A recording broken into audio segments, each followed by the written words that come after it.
Some years back in my previous school, when I was in the fourth grade, my best friend and I were talking. We had completely forgotten about the rule to not speak Hindi in the school except during Hindi class. We were talking in English and then we started talking in Hindi. When a teacher passing by heard my friend speaking, so she pulled him to the side and scolded him. He came back to me in tears, asking furiously that what is so wrong in speaking Hindi, our mother tongue and the language of the country. And if they teach us Hindi, why don't they let us speak in Hindi? That question got me thinking, and I began asking others. But the only answer I got was that it was an English medium school, and that wasn't the answer I was looking for. Linguistic discrimination is the unfair treatment of an individual solely because of his native language or other characteristics of speech, such as accent, size of vocabulary, and syntax. Now, when I say this, one thing automatically comes into our minds, and that is that no one in the world is cruel enough to do so. But probably, purposely or unintentionally, all of us have done it at some time in our lives.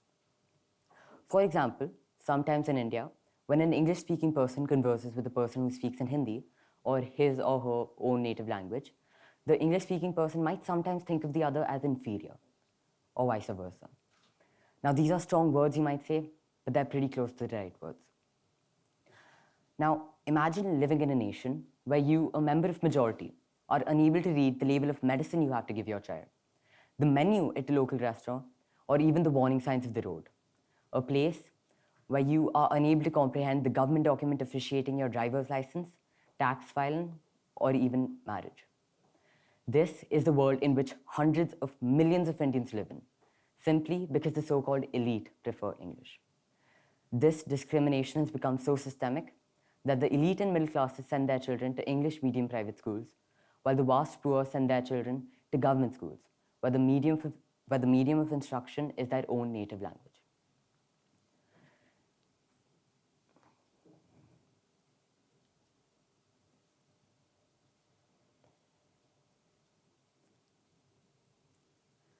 Now, this kind of discrimination either happens openly or inside our heads.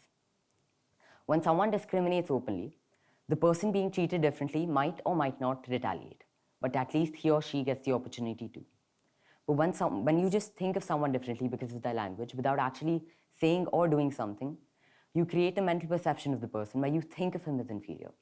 And when you do so, the person you're discriminating against does not get the chance to speak up against you.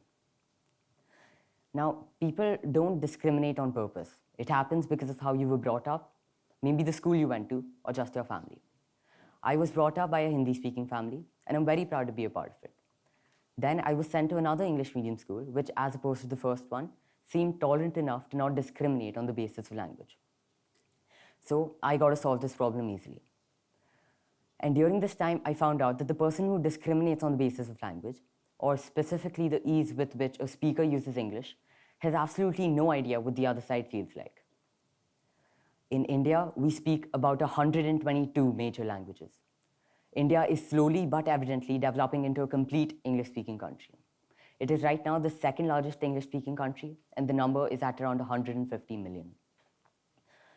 And during this, we are somewhere leaving behind complete languages and their rich and diverse literatures. And this strengthens the discrimination to unimaginable levels.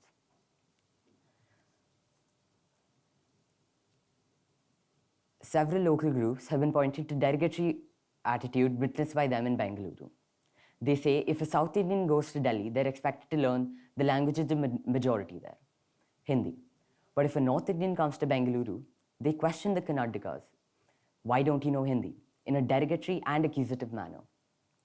They expect and force most of the country to learn Hindi instead of reciprocating the gesture when in another state.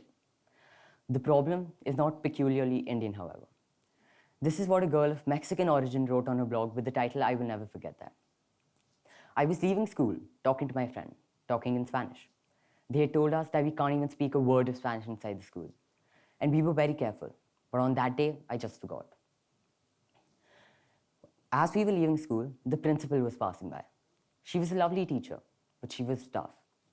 She slapped me twice, hard. And she said that you know you can't speak Spanish in the school. She turned away and started leaving.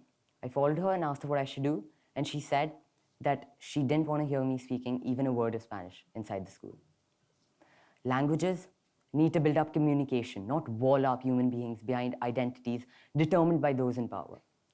Multiculturalism and diversity is the future of the globalized world.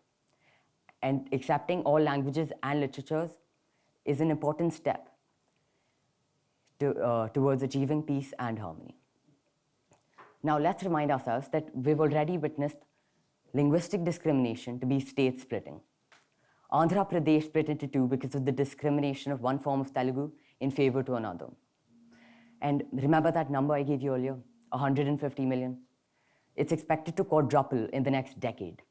Therefore, from Kshatriyas, Vaishyas, Shudras, to racial discrimination during the British colonial rule, we've come to language being a new caste system.